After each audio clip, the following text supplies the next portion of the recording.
Pigman 202 versus Tudela. Undead match off with the match off? Face off? Match off. I'm going with match off because it wasn't a mistake. It was intentional. Face off is what it's supposed to be. Anyway, undead fighting each other. Get the gist. Oi! Luther Hakon. Still not great. He's gotten a couple buffs here and there, but still struggling to really find his place back in the meta. We also have a Deathstreak Terrorgheist, though. After their buffs, Deathstreak Terrorgheist feel okay. I wouldn't say, like, good. I don't think you should take them in most matchups, but if you take them, you're not, like, trolling anymore. They feel okay. Elsewhere for the coast, we have some Fellbats. We have Zombie Pirate Deckhands mobs, some with Halberd, some without. We have Bomber mobs, hand cannons, pistol mobs. Really an assortment of various zombies here, led by a vampire caster who's now hiding behind the trees because she's shy. Has her summon, her heal, and there's one animated Hulk. That is just a field of zombies walking towards the Tomb Kings. Very little mass. On the other side, for the Tomb Kings, we have some flying carrions. We do have a Tomb Scorpion. Just one, two. There we go. Two Tomb Scorpions. Cetra the Imperishable on horseback. Has Incantation of Protection and Cursed Blades. Then the Kepler Guard, Nehekar Warriors, and Tomb Guard throughout the front line. That is a very elite front line as far as Tomb Kings goes. And then 4 Skeleton Archers, one of which is Blessed Legion of Flach, which I think is a good choice. Their Armor Sundering Arrows would be pretty good against the Lamprey's Revenge Crab mob that is always taken in every matchup, so it's a reasonable thing to take even if the coast didn't bring them here. That's more of an aberration from the coast than it is something you should expect. If you bet they're not going to take the Lamprey's Revenge, you're usually in for a bad time. Both sides moving up. Luther poking with his pistol here and there as the rest of the zombies just walk forward on a very big map. So I'm going to fast forward till we actually get into range of each other. There we go. Peak Pass, big map, epic map, also takes forever to get your armies together if you're going mostly melee. Archer's getting some accidental shots on the deckhands mobs, but they're aiming at Luther, so it's not intentional. I don't know if they should be aiming at Luther. I mean, you could just be getting a lot of damage on the enemy front line right now, and then your front line can march through them easily onto the back line of the coast. Because the coast, these bombers need to be stopped, otherwise this mildly elite, that was awesome, mildly elite front line of the Tomb Kings will just get roasted by bombers. But I love that the Tomb Scorpion dipped under Luther for that. That was hilarious. Cetra's getting a rear shot onto Luther Harkon right now. He has a lot of his buffs popped, and he's going to lower Luther's stats whenever he gets a hit. And meanwhile, the Tomb Scorpions are in, along with Carrion, to cause as much disruption as possible. The Tomb Kings do have to punish this disruption, though. They have to run in. There we go. They're starting to move forward now, but the bombers are also getting shot by a lot of archers. So archers doing their best. And the Carrion diving aggressively onto the coast means that they are free to... Sorry, not they are free. The Fellbats are free to get on the back line of the Tomb Kings. Here come the Bomber mobs, going to try and prove their worth. Bit of damage on the King to catch the Scorpion Legion. Not as much as I would have thought. But what is this? Cetra is just straight up dead, taking too much of a fight against Luther Harkon in Harkon's support. Looks like Cetra is getting worked down, so a bit of a whoopsie here from the Tomb Kings. Cetra the Imperishable is not nearly as imperishable as he thinks he is. Invocation Heck gonna heal up Luther just fine, and Cetra dies off screen in a duel with Luther Harkon. Now the archers are trying to save themselves from the Fellbats. The Carrions abandoned them too, but looks like that's not going to be the case, as this Deathstreak Terrorgeist is over here. Luther's also coming out, so they can kill off these archers pretty easily, along with the Fellbats. But things aren't looking amazing for the Vampire Coast either. The melee build of the Tomb Kings got into melee with very little damage on them. Nice little teeny tiny breath attack onto the Kepler Guard. So your mostly ranged build is going to be put on the back foot for a lot of this game. I wonder if they're faster than the Tomb Kings. They're not. They're slower. So the Tomb Kings can keep up with them and get that damage out. Taking out the archers is great. And killing Cetra is amazing. Right? But I'm a little worried the melee Tomb Kings can carry from this point, as your zombie deckhands mobs are no match for the elite legions of Nehekara. Tomb Scorpion's getting sniped out by the Deathstreak Terrorgeist. Its exact job is finding large entities and killing them. Looks like it's doing that as this little insect thing tries to get away from the giant bat bird. If that's not Animal Kingdom accurate, then I don't know what is. There's the new Shopty summon right onto this pistol mob. Big old Invocation Heck overcast onto this central area, giving them all some nice healing. Don't know how much it's going to matter, once again. And Luther's heal cap is closing in. He has multiple sources of healing in the Hunger plus Natural Regeneration from being on a Terrorgeist mount, so he's healing rather quickly, but he took a lot of damage in the early game from Cetra and stuff. It's not like he has infinite heal cap to go through. Both sides using summons, the Ushopti summon versus the Deckhands mob summon, who can do more damage more quickly.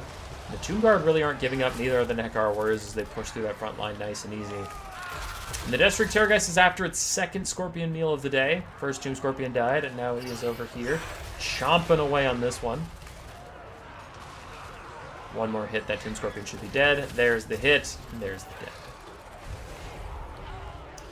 Vampire Coast up on the balance of power. I would agree if you just take the unit's values, though I'm a little concerned about reality. That Ushopti is a summon. Fair. Your animated Hulk is about dead. Most of your infantry are about dead. Your caster has used a lot of her summons, so she's pretty quickly going to become a heal bot. But a heal bot for what? Luther, who's already almost heal capped, and a Deathstreak Terrorgeist that's going to heal cap itself anyway. So you're like, your caster's not going to be effective for too much longer. Most of your build is gone, and I'm getting a little worried. Ushopti is gone. And there's her last summons. This is the last summon, and then I can stop worrying about summons. We have 2 summons on the field. That mostly healthy Deckhands mob is actually fake.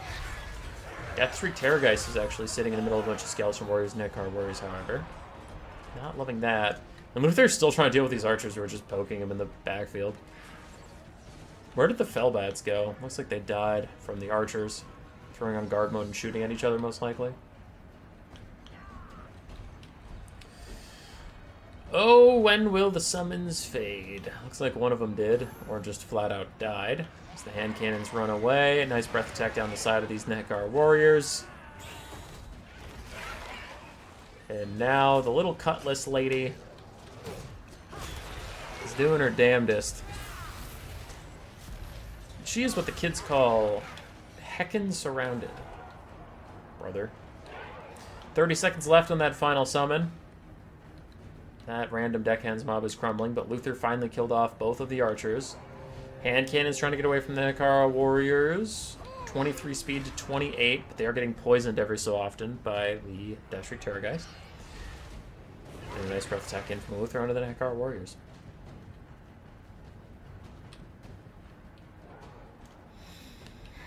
Can the hand cannons kite it out? Nice uphill shots, but now they'll get charged by the Nekar Warriors soon. This dual blade's going to do some work. And all they truly have to do is get the hand cannons low enough to crumble and then keep after them so that you can't get kited out anymore. Luther has landed in some of the Tomb Guard to try and save his caster. She continues to take damage. Pirate mobs firing back against Nekar Warriors. Now, ooh, yeah, that's a good invocation to try and keep them up and at him. That was solid. She maybe could have used it, though. I'm a little concerned about that.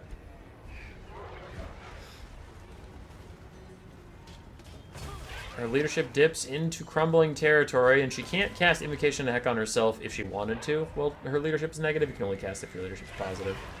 So it looks like the caster of the Vampire Coast is dead. Balance of power is dangerously far away from the Tomb Kings. Still have Tomb Guard and Nekar Warriors everywhere, and Luther is officially heal capped. He has no more healing to be gained. And if you've watched this channel for a while, you'll know my constant saying that dragons hate clearing out infantry. They suck at it. Deathstreak Terrorgheists are even worse. Terrorgheists are duelist monsters. They aren't even generalists like dragons. So getting surrounded by lead infantry is going to be a huge problem. And oh no, the hand cannons mob just walked up to the Tomb Guard. Dang. Yeah, they really wanted to get a good firing angle and get a ton of damage out, but that's not going to be the case. Because now they're firing point blank range into some Doom Guard, getting a little bit of damage, but they'll take a bunch too. Where's this Terrorgeist seal cap?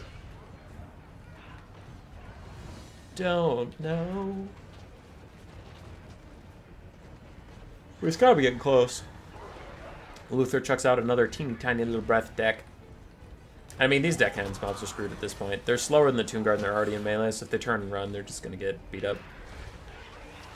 And the balance of power is the Tomb King's worst enemy, because if it army losses them, they just lose, but I actually think they could win if they don't get army lost. Like, there's a lot of dudes left for the 2 Terrorgheists to clean up.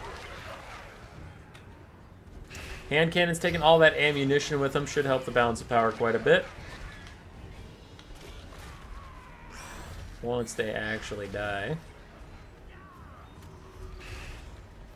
Come on. Hurry up and die. There we go. Not a sizable chunk, but still. Kepler Guard and Hekar Warriors fighting back against Luther. Luther, like I said, is officially heal capped. The District Terrorgeist is not. That's really what the Tomb Kings need, is they need that thing to heal cap too, so that all their damage sticks and the balance of power doesn't keep getting inflated for the Vampire Coast.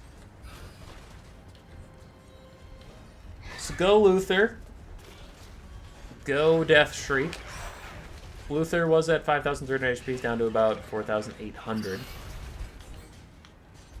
And there's a few of them surrounding him. Just a few. I'm going to play it at ×2 speed as we're just slowly watching infantry grind through these guys. Dun dun dun dun dun dun. Balance power's been about the same. Man, where's that Death Shriek's heal cap? The Kemper Guard also getting heal capped is a problem. But, oh, there's a big chunk out of Luther. He's taking lots of damage now. There he goes. District Terrorgeist taking some damage too. Not quite heal capping yet. Luther's sub 1,000 HP. How are we doing on the Tomb King side? That Tomb Guard is crumbling. Another Tomb Guard is low, but not crumbling. Kepler Guard are half HP, but nearly heal capped. And then Hekar Warrior on the high ground. Who cares? But Luther's about to die, and this Death Shriek's already not doing great on leadership. So if Luther dies, its leadership's just going to get even worse. And then it could actually crumble even faster. But its heal cap is nowhere to be found, which is kind of insane. Alright, there goes the mighty Harkon.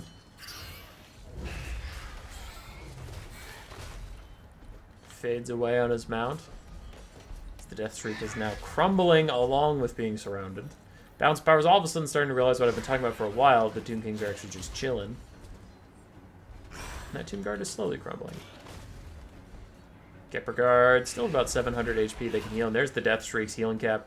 At this point, I think we all see the writing on the wall. There's no hope for this thing, as the Tomb King's balance power just keeps creeping up and up and up and up. And that is GG.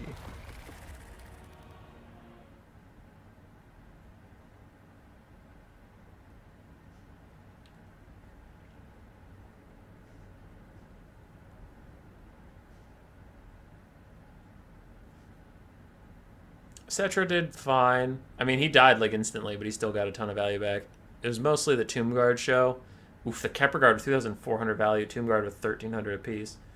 Tomb Scorpions did some good disruption. I think the Archers did fine, but the Carrion probably needed to stay back and keep them alive. For Tudela, Luther and his District Terrorgeist both did pretty nicely. But the Tomb Kings had such a field day running down all these ranged units and just killing them off. GG's. Ooh, Fellbats with 640 value. GG. Roar. Subscribe, yes, yes.